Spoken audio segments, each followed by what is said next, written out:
السلام علیکم ورحمۃ اللہ وبرکاتہ۔ میرے پیارے آقا علیہ الصلوۃ والتسلیم کے پیارے دیوانوں، خاتون جنت حضرت فاطمۃ الزہرا رضی اللہ عنہا کی کنیزوں، سچی حکایات کے درس نمبر 248 ایپیسوڈ نمبر 248 میں آپ تمام کا استقبال ہے۔ آئیے درود شریف سے آج کے درس کا آغاز کرتے ہیں۔ آپ تمام بھی میرے ساتھ مل کر ضرور پڑھیں۔ الصلاۃ والسلام علیک یا رسول اللہ، الصلاۃ والسلام علیک یا حبیب اللہ، الصلاۃ والسلام علیک یا نبی اللہ، وَعَلَىٰ آلِكَ وَأَصْحَابِكَ يَا نور اللہ صلی اللہ تعالی علیہ وسلم۔ میرے پیارے آقا علیہ الصلوۃ والتسلیم کے پیارے دیوانوں، خاتون جنت حضرت فاطمۃ الزہرا رضی اللہ عنہا کی کنیزوں، ہم اور آپ سچی حکایات کے 11ویں باب سے مختلف حکایات سماعت کر رہے ہیں۔ حکایت نمبر 837، دعا قبول کیوں نہیں ہوتی؟ حضرت شفیق بلخی رحمۃ اللہ تعالی علیہ فرماتے ہیں، ایک روز حضرت ابراہیم بن ادہم بصرہ کے بازار سے گزر رہے تھے تو لوگوں نے آپ کی خدمت میں حاضر ہو کر عرض کیا، حضور، قرآن میں خدا تعالیٰ نے فرمایا ہے کہ تم مجھ سے دعا مانگو میں قبول کروں گا۔ ہم ایک مدت تک دعا مانگتے رہے مگر دعا قبول نہیں ہوتی، اس کی کیا وجہ ہے؟ حضرت ابراہیم بن ادہم رحمۃ اللہ تعالی علیہ نے جواب دیا کہ اے لوگوں، تمہارے دل 10 چیزوں سے مردہ ہو گئے ہیں، پھر تمہاری دعا کیسے قبول ہو سکتی ہے؟ پہلی چیز، تم نے خدا کو پہچانا مگر اس کی معرفت کا حق ادا نہیں کیا۔ دوسری چیز، تم نے قرآن پڑھا مگر اس پر عمل نہیں کیا۔ تیسری چیز، تم نے محبت رسول کا دعویٰ کیا مگر ان کی سنت پر تم نے عمل نہیں کیا۔ چوتھی چیز، تم نے عداوت شیطان کا دعویٰ کیا مگر اس کی مخالفت نہیں کی۔ پانچویں چیز، تم نے جنت تو چاہا مگر اس میں داخل ہونے کے لیے کوئی عمل نہیں کیا۔ چھٹی چیز، تم نے جہنم سے پناہ مانگی مگر خود ہی اپنے نفس کو اس میں ڈال دیا۔ ساتویں چیز، تم نے موت کو حق جانا مگر اس کے لیے کوئی تیاری نہیں کی۔ آٹھویں چیز، تم نے اپنے بھائیوں کی عیب جوئی کی مگر اپنے عیب نہ دیکھے۔ نویں چیز، تم نے اللہ کی نعمتیں کھائیں مگر اس کا شکر ادا نہ کیا۔ 10ویں چیز، تم نے مردوں کو دفن کیا مگر عبرت حاصل نہ کی۔ سبق: اپنے ظاہر و باطن کو پاک اور صاف ستھرا کر کے اور زبان کو اللہ کی یاد سے معطر کر کے جو بھی دعا مانگی جائے اللہ یقیناً اسے قبول فرماتا ہے۔ اگر ہماری کوئی دعا قبول نہ ہو تو یہ ہمارا اپنا قصور ہے۔ حکایت نمبر 838، 3 دعائیں۔ حضرت عباس رضی اللہ عنہ سے مروی ہے کہ بنی اسرائیل میں ایک شخص تھا جس کا نام سنوس تھا۔ اسے حکم ہوا کہ 3 دعائیں تیری قبول ہوں گی، جو مانگنا ہو مانگ لو۔ اس نے اپنی عورت کے لیے دعا کی کہ وہ خوبصورت ہو جائے، دعا قبول ہو گئی۔ اس کی عورت تمام بنی اسرائیل کی عورتوں سے زیادہ خوبصورت ہو گئی۔ عورت نے اپنا حسن و جمال دیکھا تو غرور میں آ گئی اور شوہر کو ستانے لگی۔ شوہر نے تنگ آ کر خفا ہو کر اس سے کہا، خدا تجھے کتا بنا دے۔ عورت اسی وقت کتا بن گئی۔ بیٹوں نے ماں کا کتا بن جانا دیکھا تو انہوں نے باپ سے سفارش کی تو اس نے پھر تیسری دعا کی، الہی اسے اپنی اصل صورت پر کر دے۔ چنانچہ عورت پھر اپنی اصل صورت پر جیسی تھی ویسی ہو گئی۔ شوہر کی تینوں دعائیں مفت ضائع ہو گئیں۔ سبق: خدا تعالی جس حال میں رکھے اس پر صابر و شاکر رہنا چاہیے۔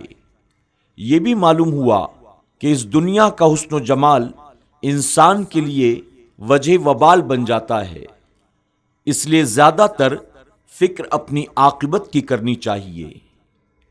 حکایت نمبر 839 مقبول لکڑہارا۔ حضرت عبد الواحد ابن زید رحمۃ اللہ تعالی فرماتے ہیں کہ میں اور حضرت سختیانی دونوں کہیں جا رہے تھے کہ شام کے راستے میں ایک لکڑہارا دیکھا جو لکڑیوں کو اٹھائے ہوئے چلا آ رہا تھا۔ میں نے اس لکڑہارے سے کہا، میاں لکڑہارے، تمہارا رب کون ہے؟ ہم نے اسے ایک عام آدمی سمجھا تھا، مگر میرے اس سوال پر وہ بولا، آپ مجھ سے یہ بات پوچھ رہے ہو، لو میں بتاتا ہوں کہ میرا رب کون ہے۔ اس نے اپنا سر آسمان کی طرف اٹھا کر کہا، الہی ان لکڑیوں کے گٹھے کو سونا بنا دے۔ ہم نے دیکھا اس کی تمام لکڑیاں سونا بن چکی ہیں۔ پھر اس نے ہماری طرف دیکھ کر کہا، تم نے یہ بات دیکھ لی؟ ہم نے کہا، ہاں دیکھ لی۔ پھر اس نے کہا، الہی انہیں پھر سے لکڑیاں بنا دے۔ ہم نے دیکھا کہ وہ پھر لکڑیاں بن گئیں۔ اس نے کہا، میرا رب وہ ہے جس نے یہ کام کر دکھایا ہے۔ سبق: اللہ والے بڑی شان کے مالک ہوتے ہیں، وہ اللہ کی مانتے ہیں اور اللہ ان کی مانتا ہے۔ یہ بھی معلوم ہوا کہ کئی اللہ والے گدڑی میں لال کے مطابق مساکین کے لباس میں ہوتے ہیں، اس لیے کسی کو بھی حقارت کی نظر سے نہیں دیکھنا چاہیے۔ حکایت نمبر 840 دل و زبان۔ حضرت لقمان سے ایک روز ان کے آقا نے کہا کہ آج ایک بکری ذبح کرو، جو چیز اس کی سب سے زیادہ بری ہو وہ میرے پاس لاؤ۔ حضرت لقمان نے بکری کو ذبح کیا، اس کے دل اور زبان کو آقا کے سامنے پیش کر دیا۔ دوسرے روز ان کے آقا نے پھر کہا، آج بھی ایک بکری ذبح کرو، اور جو چیز اس کی سب سے زیادہ اچھی ہو وہ میرے پاس لے آؤ۔ حضرت لقمان نے ایک بکری ذبح کی، آقا کے سامنے پھر سے دل اور زبان ہی کو پیش کیا۔ آقا نے وجہ دریافت کی تو آپ بولے، یہ دونوں چیزیں بدترین بھی ہیں اور بہترین بھی، اگر یہ بگڑ جائیں تو ان سے زیادہ بری چیز اور کوئی نہیں، اور اگر یہ سنور جائیں تو ان سے زیادہ کوئی اچھی چیز بھی نہیں۔ سبق: دل اور زبان یہ دونوں اپنے قابو میں رکھنا چاہیے، کیونکہ برائی کا یہی منبع ہے۔ اگر یہ بگڑ جائیں تو ہلاکت ہے، اور اگر یہ سنور جائیں تو برکت ہی برکت ہے۔ حضور اکرم صلی اللہ علیہ وسلم کا دل کے متعلق ارشاد ہے کہ بدن کا یہ ایک ٹکڑا بڑی اہمیت رکھتا ہے، اگر یہ بگڑ جائے تو سارا بدن ہی بگڑ جاتا ہے، اور اگر یہ سنور جائے تو سارا بدن ہی سنور جاتا ہے۔ زبان کے متعلق ارشاد فرمایا کہ جو اس کی مجھے ضمانت دے اسے قابو میں رکھنے کی اور غیر شرعی گفتگو سے اسے باز رکھے، میں اسے جنت کی ضمانت دیتا ہوں۔ پس ہمیں دل اور زبان کی طرف ہمیشہ نگاہ رکھنی چاہیے اور اسے اچھا بنانا چاہیے۔ میرے پیارے آقا علیہ الصلوۃ والتسلیم کے پیارے دیوانوں، خاتون جنت حضرت فاطمۃ الزہرا رضی اللہ عنہا کی کنیزوں، سچی حکایات کے درس میں اب آخر میں 4 حکایات باقی رہ گئی ہیں، جنہیں انشاءاللہ ہم کل کے درس میں سماعت کریں گے۔ اب سچی حکایات کے درس کے سفر کا اختتام ہے۔ میں جاتے جاتے پھر ایک بار ادباً گزارش کروں گا، آپ نے اب تک اگر SDI آڈیو چینل کو سبسکرائب نہیں کیا تو ابھی سبسکرائب کر لیں، اور ہاں بیل آئیکن پر کلک کرنا ہرگز نہ بھولیں۔ ساتھ ہی عالمی تحریک سنی دعوت اسلامی کے SDI چینل کو بھی آپ سبسکرائب کر لیں، SDI شارٹس کلپ کو بھی سبسکرائب کریں، اور اس کار خیر کا حصہ بننے کے لیے اپنے دوست احباب کو بھی ضرور اس کام کی طرف آپ آمادہ کریں۔